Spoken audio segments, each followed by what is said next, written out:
Podcast with Brad, Jim, and Will. What have they been watching lately? They're husky, hairy, huggable homos.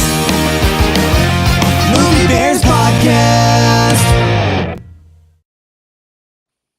Hello all and welcome to the Movie Bears Podcast. I'm Bradley Harris, and not each week lately because it's been the holidays and Jim and I moved to Texas and so many things have been happening for us and so many things have been happening for Will. We kind of took a little bit of a holiday hiatus.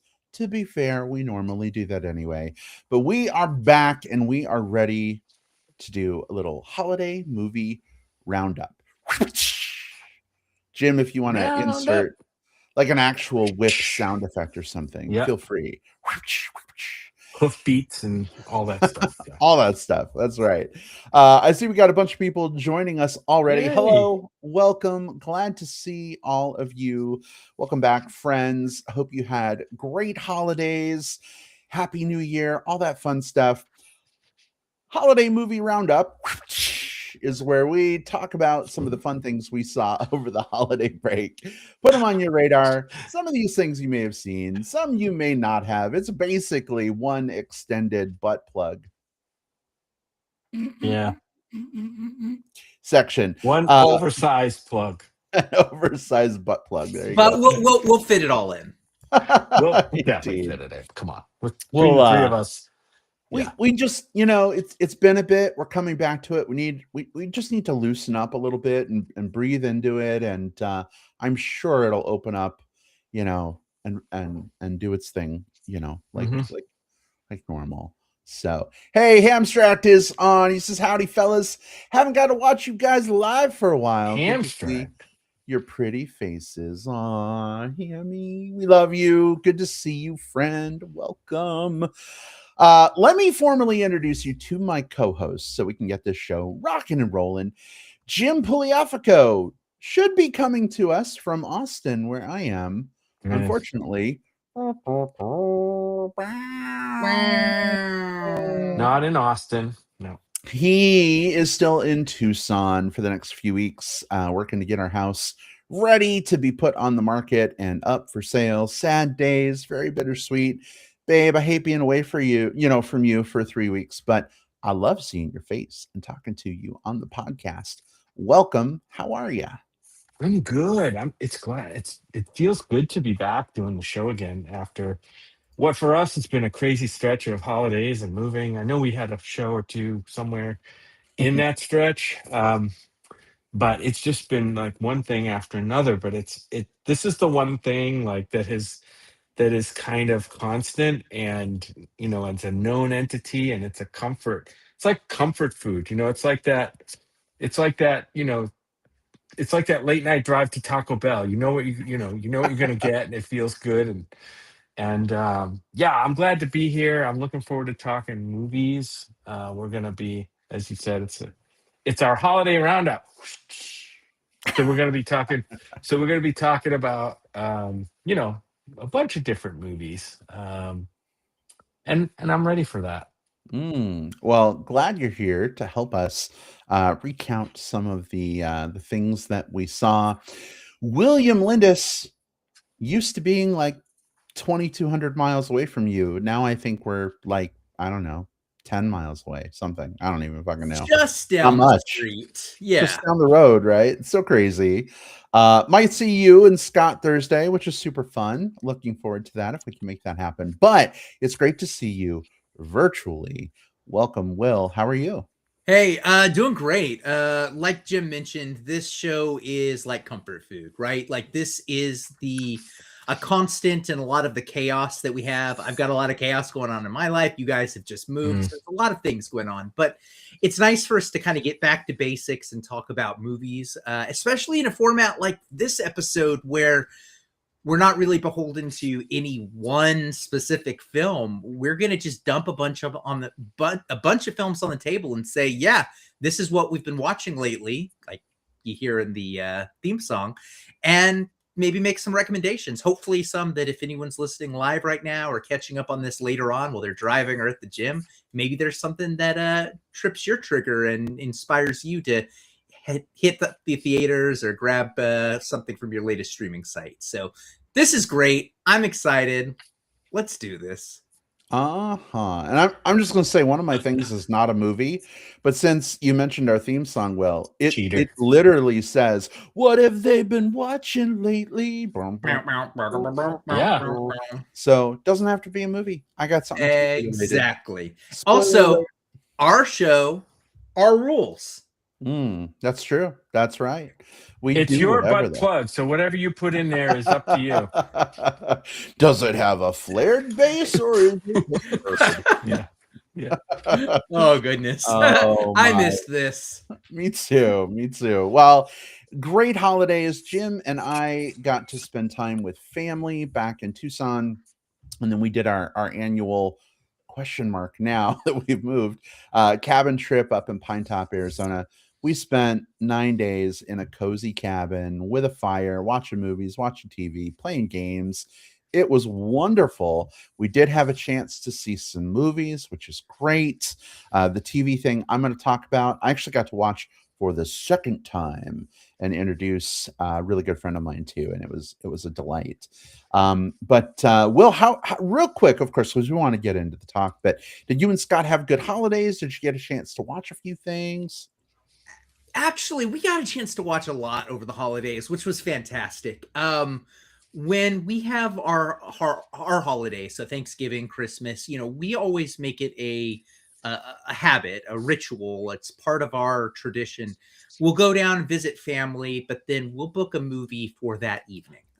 So Christmas Eve we had a movie, Christmas night we had a movie, the night after Christmas we had a movie. So we've spent a lot of time at the Alamo Draft House, and then the weekend after Christmas, that Sunday, I had a bunch of friends over, and we did a Christmas horror schlockathon where we just watched a bunch of horror Christmas themed slashers and what have you. And so between all of those different things, I don't want to say my movie cup is full. It never is, but No. it definitely didn't empty. Well, that's definitely a good thing, and we're bummed to have missed the Schlockathon because of our travel. But now that we're back in Austin, more movies and time with you is absolute. Well, I'm back. Jim will be back in a couple weeks, but definitely looking forward to more of that. Babe, you got a chance through your iPad and on the TV in the cabin. I think you watched some things. I know we went to the movies, which was One awesome. of these movies I'm going to talk about today, I did watch at the cabin on streaming, and I'll talk about that one. One of them I had seen before the cabin trip. During the cabin trip, we went to the movie theater up there, which we always like to go to. It's called the WME, which is, I think it's the White Mountain Entertainment Cinemas, and it's a real throwback kind of theater. It's got multiple screens, but it's definitely not, I wouldn't label it a megaplex at all. No. No reclining seats. No, you don't even get. They don't even sell. You don't pick your seat like when you buy your tickets. You just buy your tickets, show up, and it is old school. Yeah, it's really old school, but it's kind of charming, to go back to that again. I think we got to see a couple movies up there. Maybe some of that will get talked about, but. Maybe. I always think I'll watch more movies on vacation than I actually do. But I think, I think I'll probably make up for whatever shortage of movies that I experienced on the trip while I'm here in Tucson. Although I got a busy schedule here in Tucson. You do. Too, so, You've been working hard. You've been working hard. Yeah. But at least you still have a projector and a wall. So I know. And a chair. So you got the basics covered, right? I got it. Yeah. Not All much right. else here, but well, like I said, we've got a few folks who have joined us and are already in the live chat. Hello, everybody. As we are talking about some of the things we saw over the break, let us know what you saw. We'll be happy to share some of your thoughts and recommends on air as we're doing our thing. But Jim, Will, are you ready to get into our holiday movie roundup? Let's whip into it. Yeah. let's leave the bunkhouse and get going. Someone's been watching Landman. I know. All right, here we go. Our holiday movie roundup.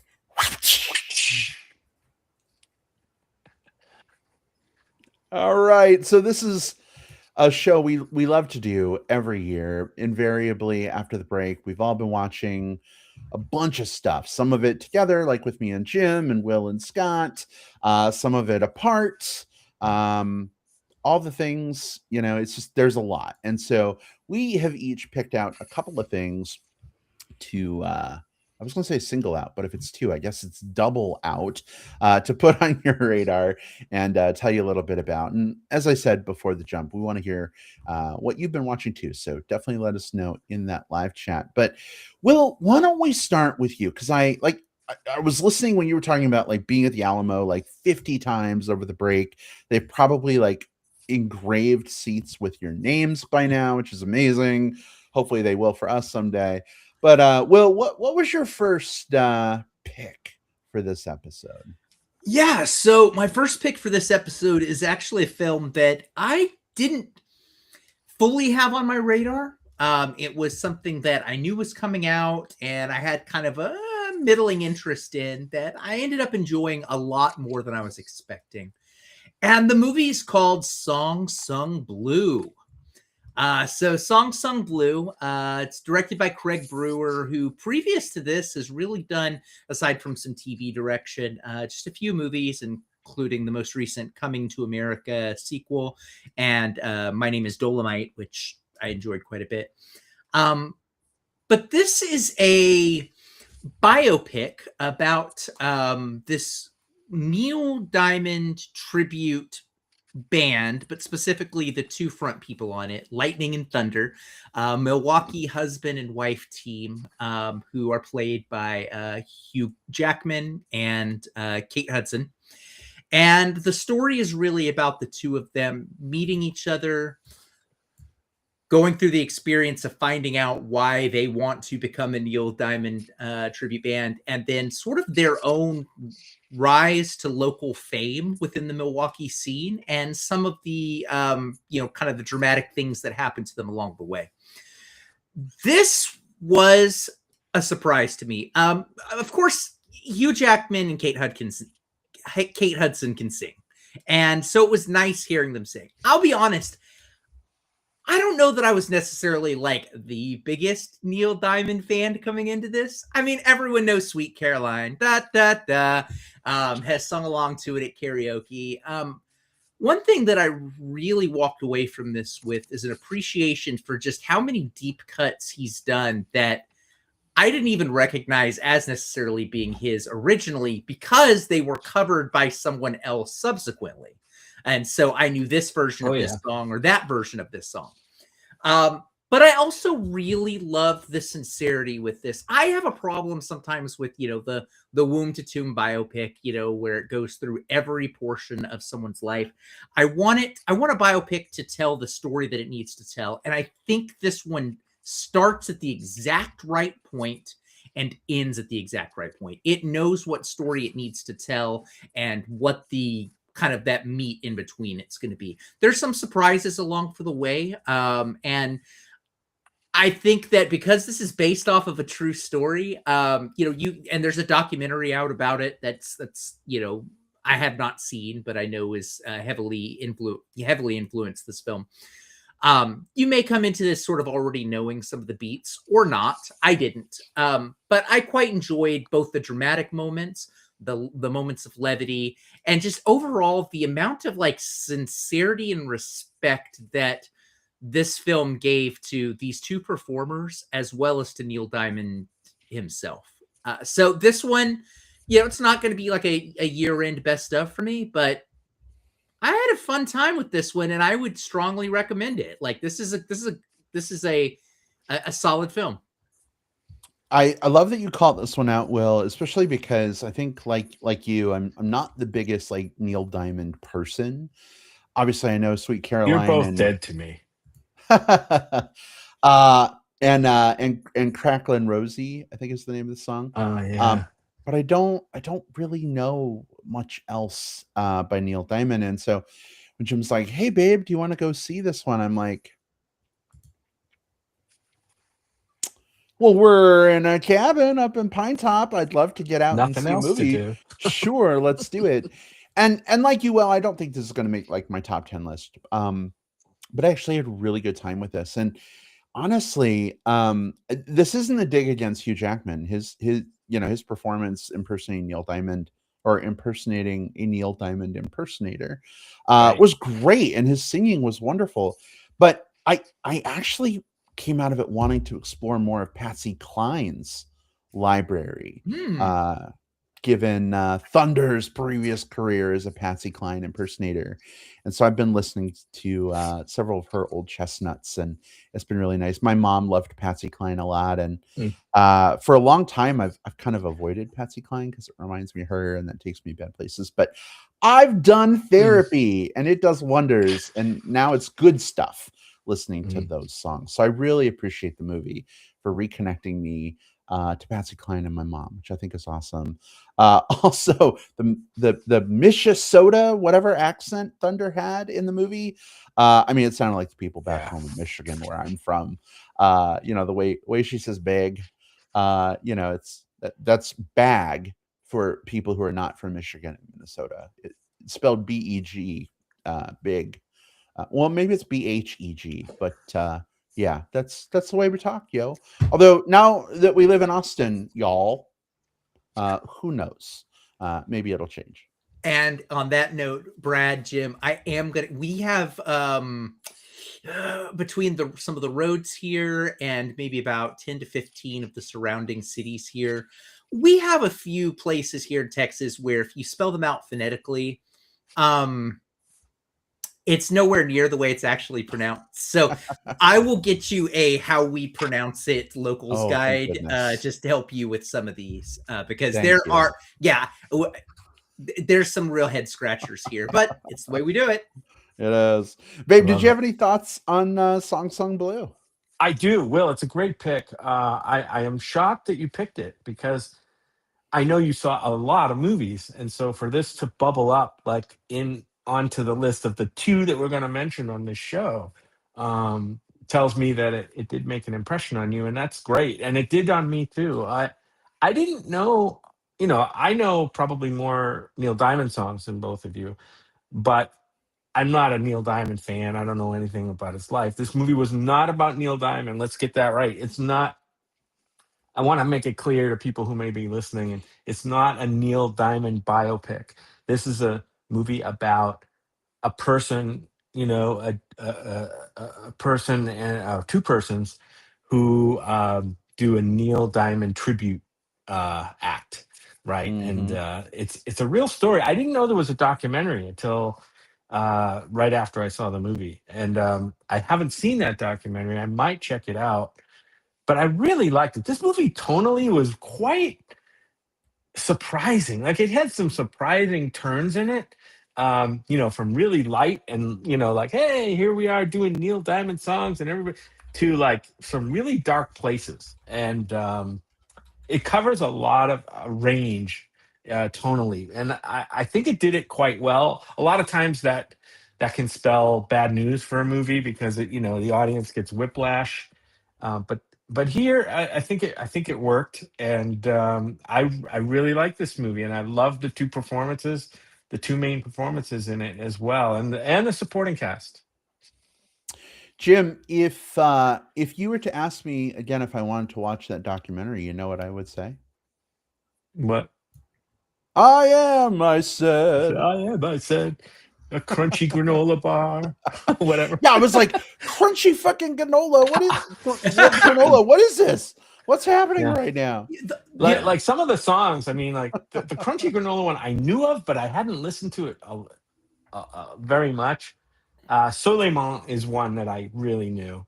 Oh, you can't So watch this movie and not walk away knowing Suleiman. I feel I know, like right?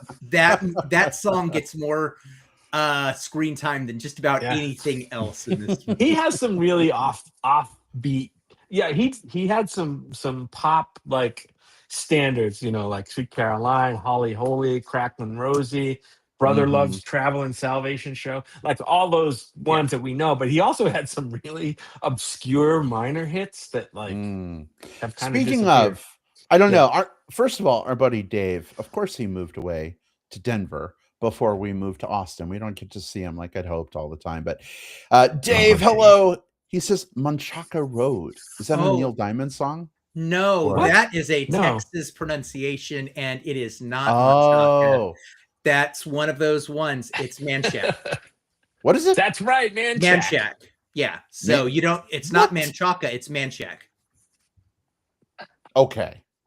Okay. That's a Sure. little crazy. Hey, I didn't make the rules. I did not. I was born into the darkness, just like Bane and everyone else here. Oh All boy. right. All right.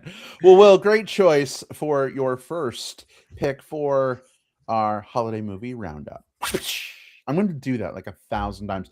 Babe, Do it. don't insert the whip crack on every one of them because you're going to go crazy. No, Maybe just do the one insert leading the up I'm to gonna whip try to crack find them. I don't as know how I'm many gonna do it. times as possible. I'm gonna set a please. filter that finds every single one. You're going to And look I'm for the gonna insert waveform.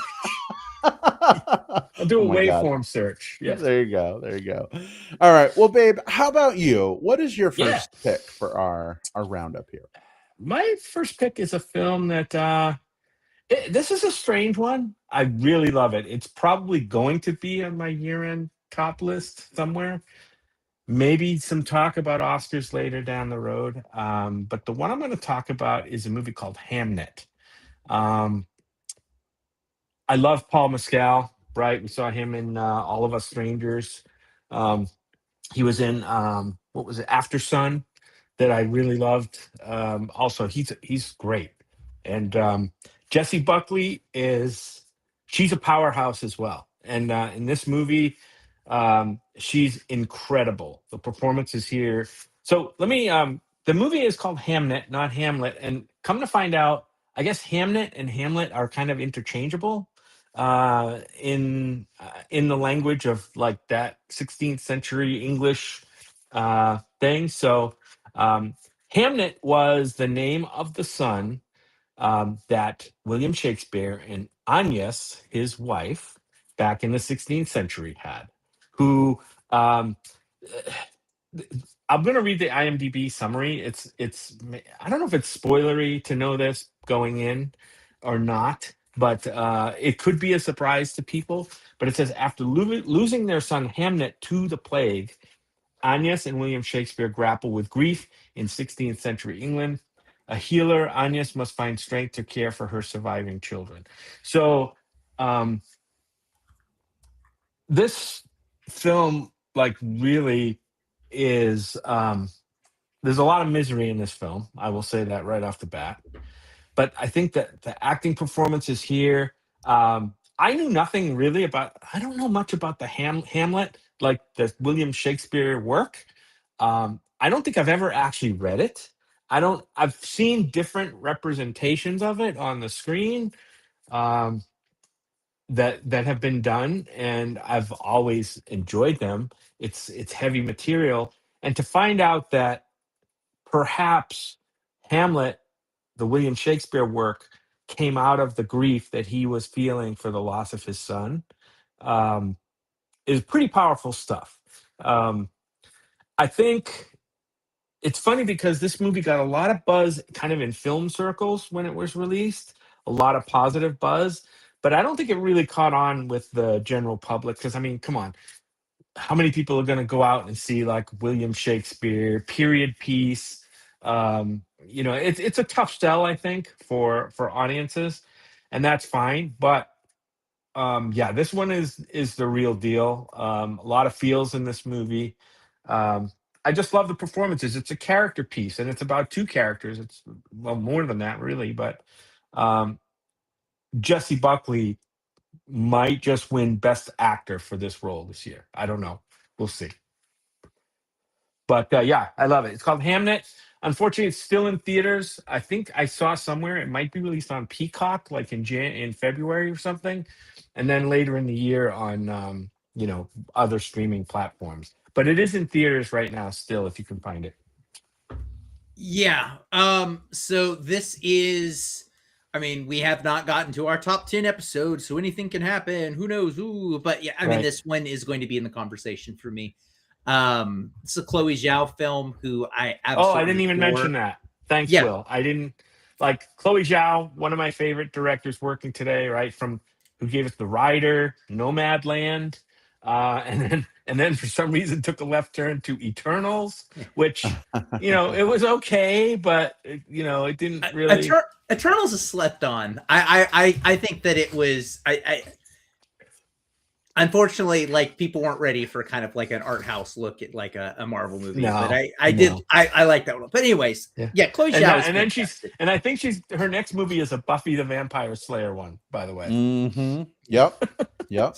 So I wrote about this one. So there's a article up on our website, moviebearspodcast.com, self-plug, about kind of my more extended thoughts on this one. But this is really, you mentioned that there's a lot of misery in this one, and there is. This is about a very heavy subject, but there's also catharsis to Hamnet. And I think that is the most important thing. This isn't a movie about wallowing in grief. This is a movie about finding connection on the other side of it. And that's huge for me. But it does drag you through it, though. Well, yeah. Oh, yeah. But I mean, so you feel that. Yeah. That's what grief does, right? It puts us in this spot where we have to drag ourselves through it.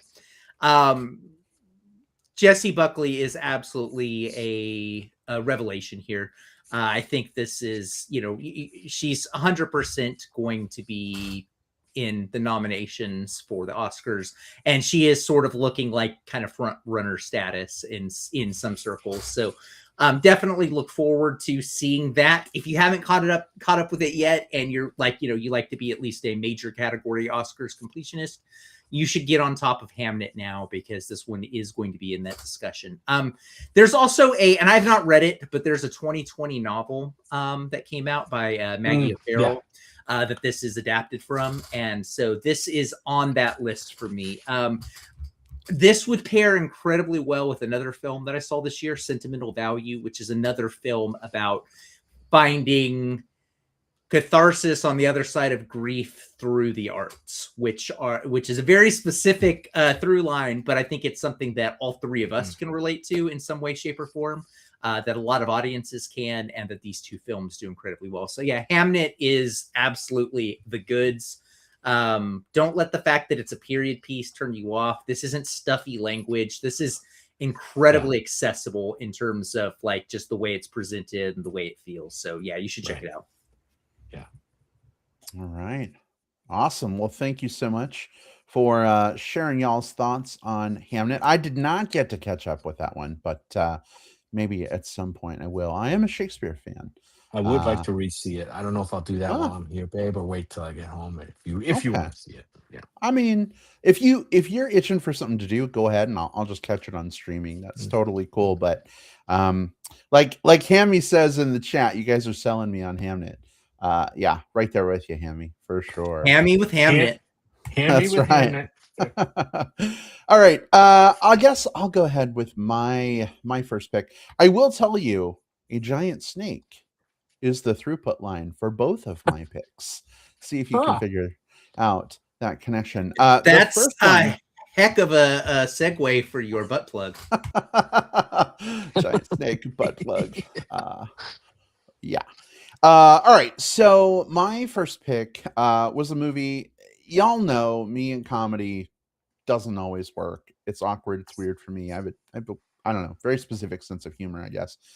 But we were in a Cinemark theater in Tucson, and we happened to walk by the stand where they have like all the popcorn buckets and merch and stuff. And they had a popcorn bucket for fucking Anaconda, the Paul Rudd, Jack Black movie that's out right now, where they decide to remake Anaconda as like an indie movie. And we were, looking for something fun to do, and we saw the popcorn bucket. We're like, hey, we got to buy the fucking popcorn bucket. And Jim, I know you just put it in a box to ship up here, so I won't ask you to go get it, but it's pretty epic. No, I can't. Pretty great. Pull it out right it's now. pretty great. Maybe I'll find a picture and show it later. But we did see the movie while we were on our cabin adventure, and like Cammy said, Anaconda was rad. A lot of it kind of fell a little flat for me, but I had some big belly laugh moments.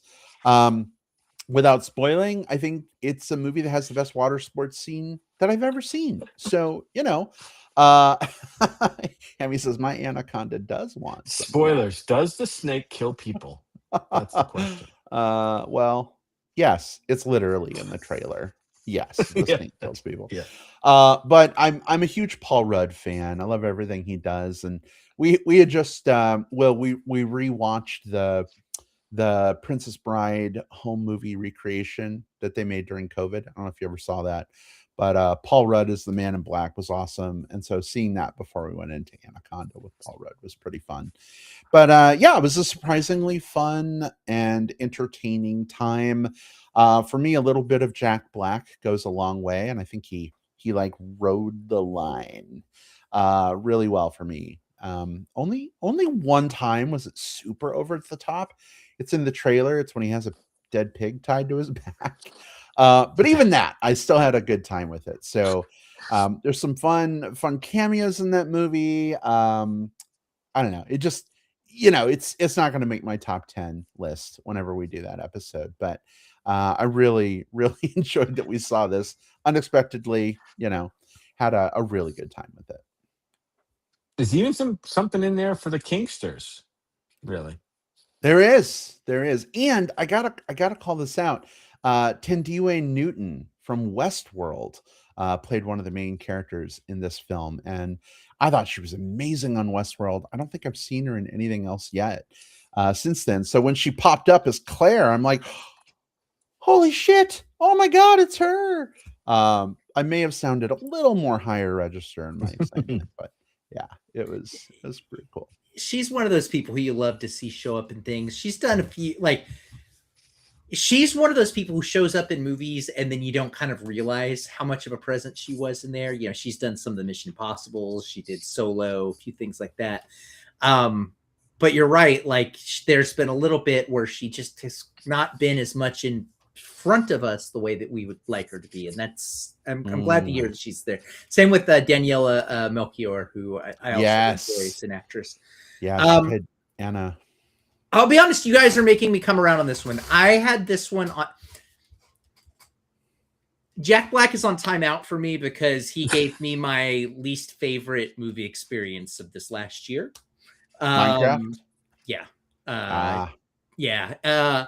If a little bit of Jack Black goes the wrong way, goes a long way. Just the number of faces that he pulls in that movie it bothered me in a way that maybe is unfair, but I don't know. Just the Jack Black-isms were just all over that movie. So I was like, okay, Anaconda is going to be at best kind of like a rental, but who knows? I'm now hearing 3, better than I was expecting between Brad, Jim, and Hammy in chat. So that carries weight. So maybe Jack Black comes off of timeout. I'll just say this, Will. If you want to share that Anaconda, I'll happily partake again. Okay. You need an Anaconda buddy. So. Okay, fair. And I'm sure Scott will probably be interested in seeing that one too. So yeah. Yeah. Okay. All right. Well, listen, between rounds, the chat's been blown up. I want to go to a couple of things. Bobby Miller says, Happy New Year, guys. Happy New Year, Bobby. Good to see you. Happy New Year.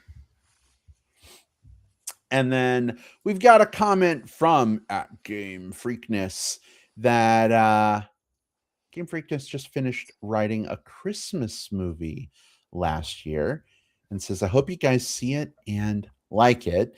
It is not yet in production or out and available, but we're gonna have to watch for this, guys. This is gonna be amazing. I can tell. Yes. Drop us the link when when it's time, When you have when something we to look have at, more yeah. news, when we will gladly give that a watch. Thank you for sharing that with us. Yeah, send us your press screener when it's ready, and we will Yes. we will happily get the word out. And even if it has Jack Black, Will's ready to lift his. He's The ready to Jack lift Black his Jack ban Black comes hold. off completely when if he's in Oh this one. goodness! So yeah, you're Yeah, good. there you go.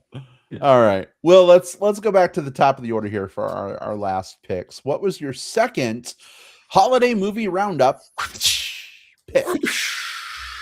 Yeah, so I picked No Other Choice, movie by Park Chan-wook. This movie this one was already like pretty high up on my gotta watch it list. Park Chan-wook is just one of those guys who, between Old Boy, Snowpiercer, The Handmaiden, Decision to Leave from just 3 years ago at this point. Yeah. He consistently puts out the types of movies that I like to watch. And so No Other Choice was really high on my list, and gosh, does it deliver. So the story is about there's this family, and the patriarch of the family has worked in the paper industry for years. Like he's sort of like a mid-level manager. He's won like Paper Man of the Year. He's in a pretty good spot. But then companies start companying and buying and selling and corporatizing and absorbing other companies, and he and a lot of other people find themselves out of a job. So he's built this life with this house, with his dogs, with his family. His daughter is a celloist, and she is has a lot of potential if she gets the right lessons. And he's just struggling now to get back into this industry that he was so good at, because the roles are smaller and they're really just kind of focused on corporatizing things. So then he develops a plan. Well, what if I start to eliminate, as in officially, formally, and mortally eliminate some of the competition? This movie because is... he's got no other choice. That's correct. Yep. That is the impetus for the title. And yeah, this movie it's dark in places, because obviously there's like murder happening, but it's also very funny in places, spots where we've the absurdity of the situation and what the character's doing and how he's going about it catch up. You empathize with this character as he's going through kind of each of the steps, but also with his family, specifically his wife. Anyone that watched the Squid Games, you'll recognize the lead in this. The actor is Lee Byung-hun, and you'll recognize him as he played the front man in Squid Game. Who is he's in both of the seasons. He's kind of the main antagonist. Well, he's the protagonist of this, and he's very good. This is one of the most biting kind of takedowns of not just capitalism as a whole, because we've seen plenty of that, but specifically the way corporations kind of do we're going to absorb this, and now we're going to downsize, and now we're going to put more of this under AI, and now we're going to absorb more, and we're going to cut these people down to where there's less and less people being supported by a larger and larger company. This movie does a very good job of showcasing that in a way that doesn't feel preachy. It's just entertaining. No Other Choice is one of the best movies I saw this year. We'll be talking about it when we do our top 10, unless I guess there'd have to be some pretty wild catch up that happens between now and then. Just, spoilers for that. But if you get a chance to check it out, 100% you should. It's very good. Will, what's the distribution on that right now? Where it's not on streaming, is it? It is not on streaming. It is still doing limited theatrical. It does have distribution through Neon. So Okay. because of that, it is going to be getting some form of streaming at some point. This isn't a Lost on the Vine type one. Neon does a pretty good job of one, really supporting their films through the kind of award cycle and the the limited engagement cycle, but then also making sure it has a pretty solid streaming rollout. When I say streaming rollout, I'm not saying this will be like a free on Netflix or free on Hulu type thing, but you'll be able to find it for rent. Probably first for purchase, then through rent through like Apple TV and Amazon and some of those avenues probably pretty soon. I'll have to catch it when I come back to Austin because I don't even think it's here in Tucson yet. So yeah, it's out at the Loft. One of the benefits in living in a major city, a more major city than Tucson. Love Tucson. Don't get me wrong. Part of my heart will always live there. But hey, having better access to movies is always a good thing. And this one may stick around. I'll have to double check, but this one may stick around for at least, I mean, I don't know if it'll still be here when you get back, Jim, but because it's Neon, and Neon is sort of like when you kind of go up the parent company chain, is also owned by the same group that does Draft House, Alamo Draft House. They tend to keep Neon films tend to definitely show here, but then also get, usually get they have a longer shelf life here than probably other markets as well. Cool. Very nice. Cool. All right. Well, babe, if you haven't seen that one, what else did you see that you want to highlight? So at the cabin, I got I forget how I found out about this one, but it was, it's on HBO Max or HBO or Max or whatever the fuck they're calling themselves now in their name change game. But I guess it was released back in June and it kind of flew under the radar, I guess, because it's a documentary about, it's directed by Mariska Hargitay, who's an actress, and she's on, I forget what show she's on. Do you know, babe? Like CSI or she did a CSI SVU. Yeah. Yep. Her and Christopher Maloney were the two. Correct. Yeah. So she directed this film, My Mom Jane, and I didn't even know that her mom was Jane Mansfield, the very famous actor who tragically died in a car accident back in the 60s. And it was a big, huge deal because she was one of these blonde bombshell, kind of Marilyn Monroe-ish kind of personalities and actresses. And she died tragically too young. But I didn't know that Mariska Hargitay is her daughter. And this movie is about Jane Mansfield, her life, the relationship that they had as mother and daughter, even for a very short period that they had.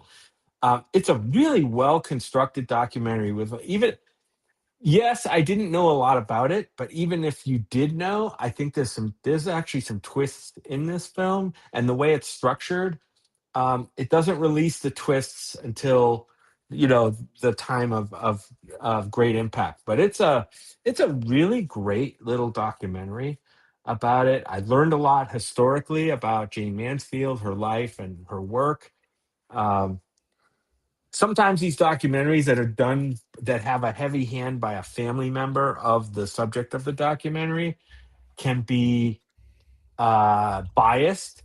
I don't get the sense that there was bias in this. There's a lot of skeletons that were dragged out of the closet in this and really surprised the hell out of me. It's quite emotional. I recommend this documentary. You can go watch it now on HBO or Max. It's called My Mom Jane. I'm here for this one. When you had recommended this one, we chatted before on kind of what we were going to pick, like earlier today. I'll be honest, I didn't recognize the title, right? And so I was like, I decided I'm going to look up absolutely nothing. I'm going to let Jim influence me or not based off of your plug, right? And you absolutely did. I when we were doing screenings for Aglyph, there was a documentary that came through a different film. It wasn't this one, but there was a documentary that I'd screened there that talked a little bit about Jane Mansfield specifically and her influence on kind of like the LGBT community and kind of all of that. So I know some of the, if you kind of skim the surface details of her life, from that angle.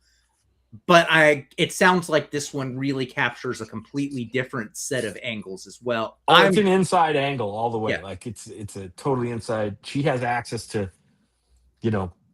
people who knew her mother after she died, and of course her family. She has older brothers and sisters. Mariska does. That she was able to get to participate, and it was a pretty riveting documentary. I have a flight. Here's a question I've got for you.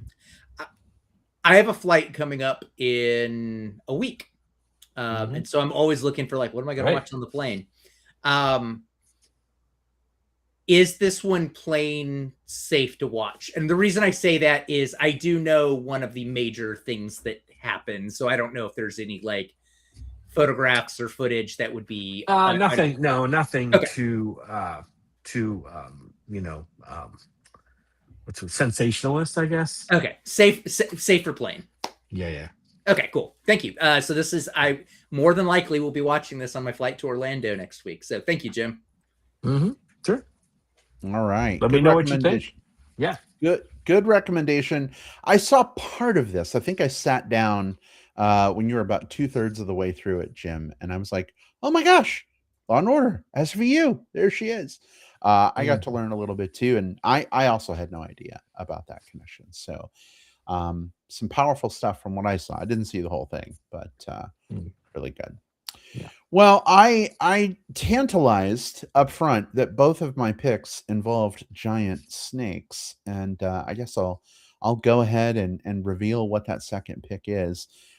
It was vague and generic enough. There's probably no way you would guess what it is because it's a TV show, not a movie. But let me explain. No, too much. Let me sum up. So when little Princess Bride reference there. Exactly. So when I came to Austin to house hunt for us back in October, I got to stay with Will and Scott. It was great. Had a wonderful time. And I had mentioned to Will, Will, I don't know why I'm talking about you like you're not here. Will, I had mentioned to you that I was getting more interested in anime. I'd watched some of Full Metal Alchemist Brotherhood. I really enjoyed that. And you threw out some recommendations. And one of the ones you called out was an anime called Solo Leveling. And you didn't tell me too much about it, but you were like, the premise is a guy gets the ability to level up in real life like you can in a video game. You get stat points, talent trees and abilities and all those things. And of course, me being a total RPG fucking nerd, it sounded right up my alley. And so I immediately downloaded a few episodes from Crunchyroll, which I had to sign up for. Crunchyroll, you're welcome to say thank you to Will for my $8.99 that enabled me to watch this show. I started on the plane on the way back. I think I finished it a couple weeks later. And then over the holiday break, our friend Sam, who was with us at the cabin, not super into anime, kind of finds anime a lot annoying, for some of the stereotypical, over the top stuff. And I told him how much I really like this show. And he was like, well, but it's an anime, it's got all the annoying. And I'm like, no, it's not like that at all. If some of those things bother you, gratuitous, heaving bosoms or under, skirt shots, anime can get pretty uncomfortable, y'all. But anyway, I checked this out. I really loved it. So I showed it to him. After the first episode, he was hooked. Jim, I am so sorry that we stole the TV away from you all week to plow through both seasons of this show. his partner Steven was like hanging out, like reading stuff, playing games on his iPad, and even Steven, like half watching by about halfway through the show, was hooked as well. Jim, yeah, did you have something? I'm surprised I slept through some of it. Like right up in the loft, I'm sleeping while they're watching. Now this show has the show has a lot of like battles, a lot It of does, fighting, and a yeah, lot of let me, loud screaming yeah, battles, like yeah. noises, and I slept right through it. You did. I was amazed. Yeah. Part of the setup of this show is that, like, in this version of the world. By the way, this is a South Korean anime based on a manga series, which I'm reading now. I'm also playing the video game, and Jim got me all the Funko Pops from the show for Christmas. Thank you, babe. But in this world, these gates have opened up, and they're basically dungeons from like MMORPGs, right? They're full of demons and monsters. But the deal is, if the gates are not closed by people who have awakened with magic abilities to fight the monsters within a certain time, there are dungeon breaks. The monsters escape out into the world and start killing everybody. So anyway, the main character, Jinu Sung, is like the weakest, most pathetic hunter of all time. He has barely any magic ability. But then something crazy happens. He almost dies. He gains this ability to level up. It is the ultimate fucking power fantasy where the weakest guy in the room becomes something pretty damn incredible. And Will, I can't thank you enough for turning me on to this. It's so good. And early in season 1, he fights a fucking giant snake. It's one of the coolest animated sequences I've ever seen. Playing it in the video game, not quite the same thing, but it was fun to kind of play through that. And then also read that in the manga. It's like solo leveling ×3 in different formats, and I'm all about it. But really fucking good. So good. You're in solo immersion right now, solo leveling immersion. I suppose I am at that. I mean, now that we're done with the Eris Tour documentary, you're now re-immersed into solo leveling.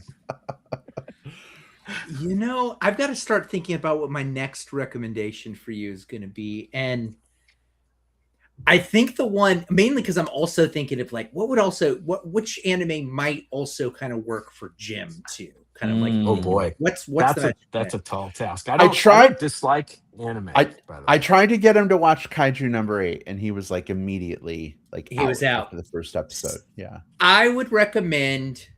I'm going to put it out here now. It's called Freerun Beyond Journey's End. Okay. I'll send you the spelling on it. The idea behind it is it's like a fantasy kind of world, and there's this elf. Now, elves live like 1,000 years or whatever, right?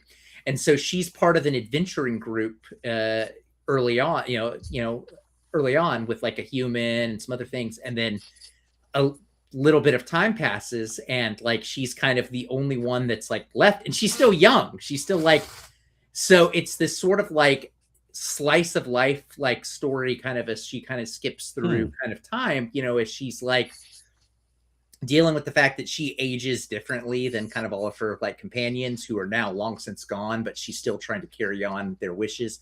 It's a very mature, and I won't say mature like adult boobies, blood, action, just mature in that it is very like a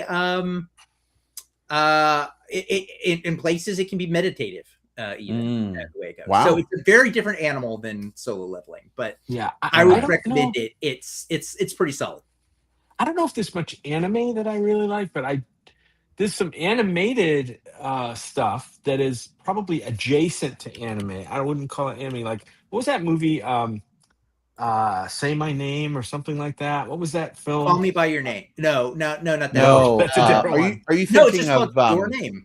Your name. That's Yeah. right. Yeah, I love that. Yeah. I love that show. It was a character. It was about real characters. There's not much there's a little bit of fantasy in it, but it's not really about fantasy.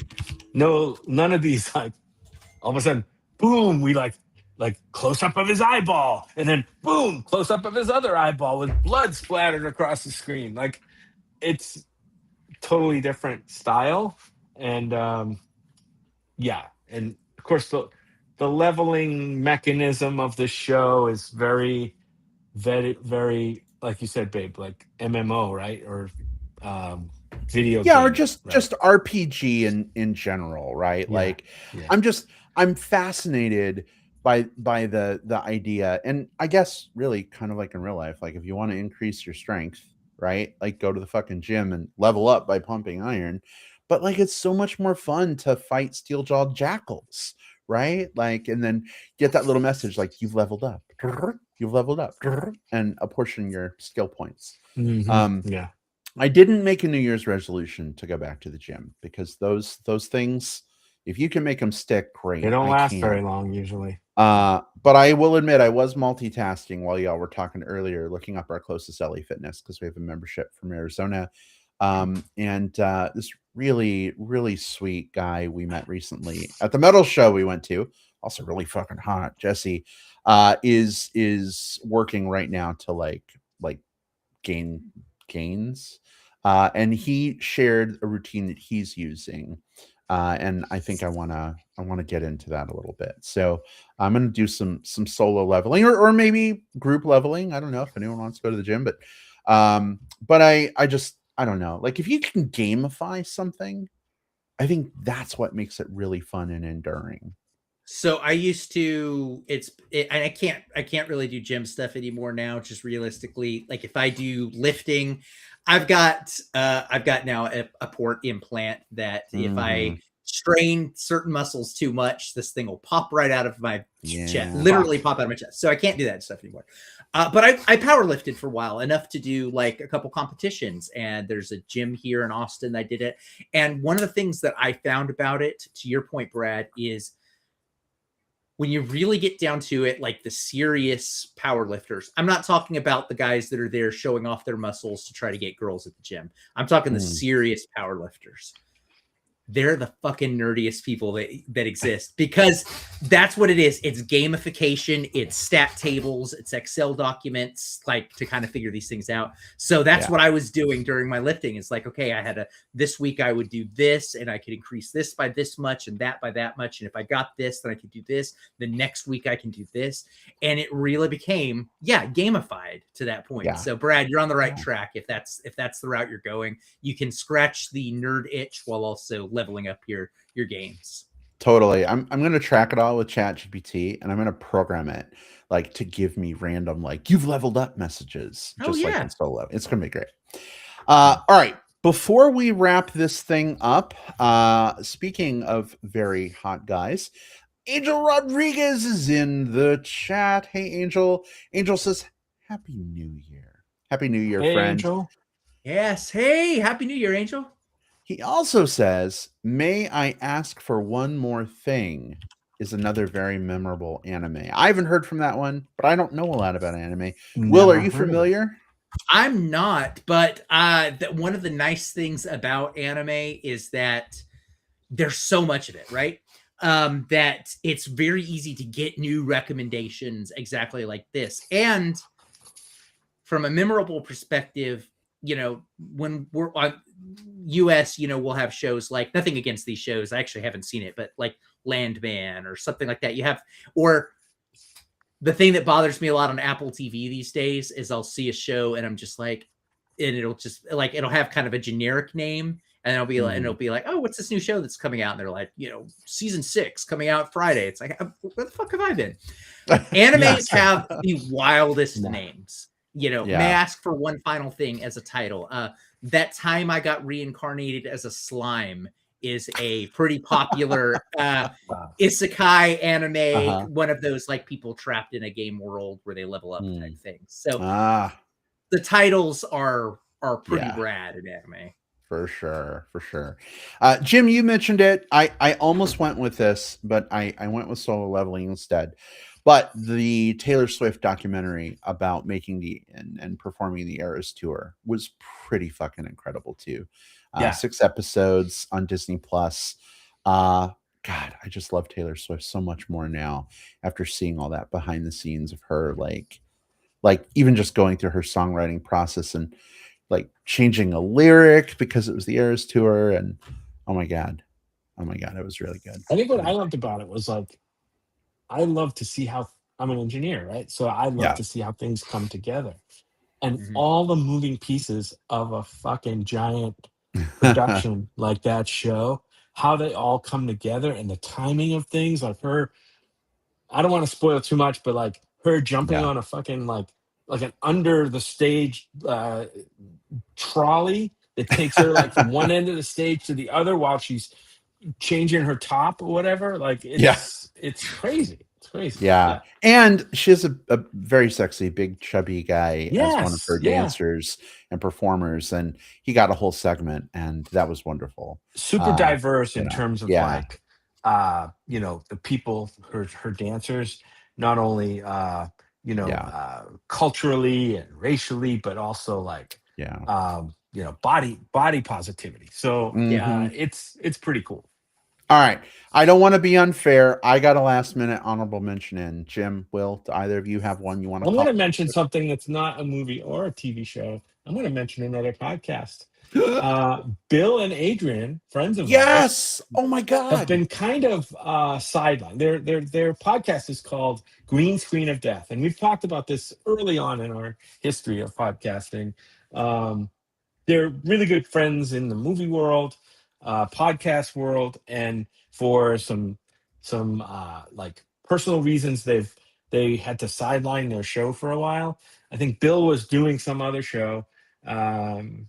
And Adrian had to work on some personal stuff and health issues, but they put out a podcast like a couple weeks ago, and it's like it covers like a year and a half of movies, and it's fucking awesome. It's not quite as long as Avatar, Fire and Ash, but it almost is. But it almost is.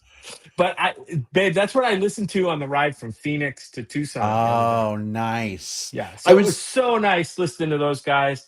They gave us a little wow. shout out at the beginning Aw. on their podcast, and I wanted to say, hey, if you're looking for another movie podcast to check out, although that I don't know if they're going to do anything regular going forward, put this one on your list so that when new episodes come out and pop up, it pops up on your to listen list. It's called Green Screen of Death, and it's Adrian and Bill, great friends. Well, Adrian and Bill, if you're listening, let me make a little heart-shaped symbol with my Yes. hands. We love and Yeah. adore you very Yeah. much. And I'd say I'd listen in the car on my commute to work, but my commute is like 5 minutes, so it would take me a Yeah. year. But Yeah. I do have a friend who lives 30 minutes to the north up in Georgetown that I go to see sometimes. So maybe I'll queue that up next time I drive up that way. There you go. And, make a Yeah, dent. Bill's still the most craziest movie, consumer of movies that ever lived. Like he does he watches more movies in a year than anybody I know. I don't think anybody comes close, but Will, I know you watch a lot of movies, but Bill is kind of insane. Yeah. Well, nice. Will, how about you? Do you have an honorable mention you want to sneak under the wire? I do. Mainly because we were just talking anime, and it reminded me of something I watched the other day that I should put on people's radar. It's a movie that came out in 2003 by director Satoshi Kon. He's the guy that did Perfect Blue, Paprika, Millennium Actress, Paranoia Agent, like a bunch of these like really kind of well-respected sort of like prestige anime films, right? The one that I would put on people's radar is Tokyo Godfathers. The reason I put this on people's radars, it's a Christmas movie. It is a Christmas Eve. And there's no magical realism. There's no superheroics. It's just a story about people, and it's these three homeless people on Christmas Eve. One's an alcoholic, one's a trans woman, and one is a teenage runaway who've all kind of formed a sort of like a makeshift family. There's no relationships between them, but they all look out for one another. And then going through the trash, they discover a baby. And so the three of them set out on a mission to try to find the parents on Christmas Eve. Ooh, this Um, sounds something I would really like. It's very good. The one thing, because does have some sort of like late 90s, early 2003s, there are a couple of times where the trans character is called the F slur by people. But Mhm. aside from that, the character is treated with respect the same way the other Yeah, I don't. characters are, and Yeah. it's so good. It's honestly like this should be on like everyone's like top 10 Christmas movies list. So and you can do it's on. I know it's on Criterion Channel, but like I think you can just like rent it on like Amazon or other places. It's called Tokyo Godfathers. It's just really, really good. And Jim, when you were It's talking going on about my anime list. that doesn't have like the stuff that's just sort of like normal people stuff, this Mhm, hits mhm. that. Yeah. Tokyo Godfathers going on my list. Yeah, mine too. That sounds incredible. Definitely, definitely. We'll have to check that out. All right, everyone. Well, thank you so much for joining us for our 2026 holiday movie roundup. Yeah. We're going to figure out what our podcast schedule is like for the first couple months of the year. We're going to get that all ironed out now that we're back from the break. So keep an eye out, Facebook, YouTube, all that fun stuff for when our next episode is. But listen, if folks want to catch up with us between now and our next recording, let's let them know how they can do that. Jim, where can folks find and chat with you online? I'm on Facebook under my name, Jim Pugliafico. You can always also find me on Letterboxd at JJP Out West is my handle there. And I know we haven't come out with our top 10 of 2025 yet, but it's coming soon. Mm-hmm. And it would be fun if you went into Letterboxd and look at my rated movies for 2025, and maybe you can guess what my top 10 is going to be. Oh, that sounds like a challenge if I've ever heard one. Yeah. All right. Thanks, babe. Will, how about for you? How can people reach out and get in touch with you? Yeah, so if you don't live 10 miles down the road, your easiest way to get in touch with me is on Facebook. Just look for William Lindis. I'm there. And then I'm also on Letterboxd at the Movie Bear. At this point, we've been logging and reviewing films but all three of us for so long now that there are a wealth of recommendations there, too many for us to even fit into this show. So if you want even more recommendations, check out Letterboxd. There you go. All right. Thanks, Will. And folks, you can find me on Facebook as well. Just look for Bradley Harris. And I'm on Letterboxd as well at iBradPro. I rate every movie I see. My reviews are often like 1 or 2 sentences if I review it. But same. Feel free to take a look at our list. Let you know. Jim, you're laughing. Why are you laughing? I'm curious. I just a lot of people do these like one sentence reviews on Letterboxd, and a lot of them are pretty snarky, and they're just funny. That's all. Yeah, they definitely a lot can of them be. are pretty snarky. Yeah, mine are kind of like hot takes. Like I'm not a good hot take person, but I'm more just like capture the sentiment walking out of the movie. Yeah. Don't. I'm with you. Yeah. Anyway, this show is not brought to you by Letterboxd, but it should be if you're We listening. talk about it. Yeah. We'll continue to plug you every episode, Letterboxd. Yeah, Throw us some ad Mr. revenue. Letterboxd CEO, if you're listening right now. There you go. They say that when you give a gift, it could, it should be because you want to honor somebody. But I mean, if you want to give us Letterboxd hats, even if you don't honor us, it'd be cool. I'm just saying. T-shirts. Anyway, or t-shirts, whatever. Water bottles, something. In any event, everyone, it has been fantastic having you in the live chat with us tonight. We had a ton of folks on with us this week. Not everybody was talking in the chat, but it was fun kind of following along with y'all. If you were watching through the magic of digital tape delay. comment on the YouTube video, comment on the podcast, leave us a review. Let us know what you were watching over the break. We want to hear from you as well. So drop us a line any way you want or can. We will be back with y'all next time. Stay safe and happy 2026. Goodbye, everybody.